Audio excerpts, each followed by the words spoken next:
Жень, смотри. Сейчас трясли. Я думал, вообще его сейчас сниму. Но не стал снимать, отодвинул сиденье.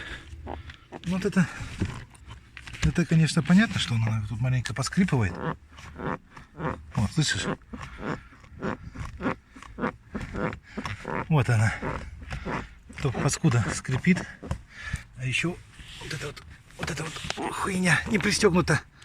Вот она, видишь, вот здесь вот сильно потерла. И вот здесь вот потер. Она вот в это место трет. Так что смотри у себя.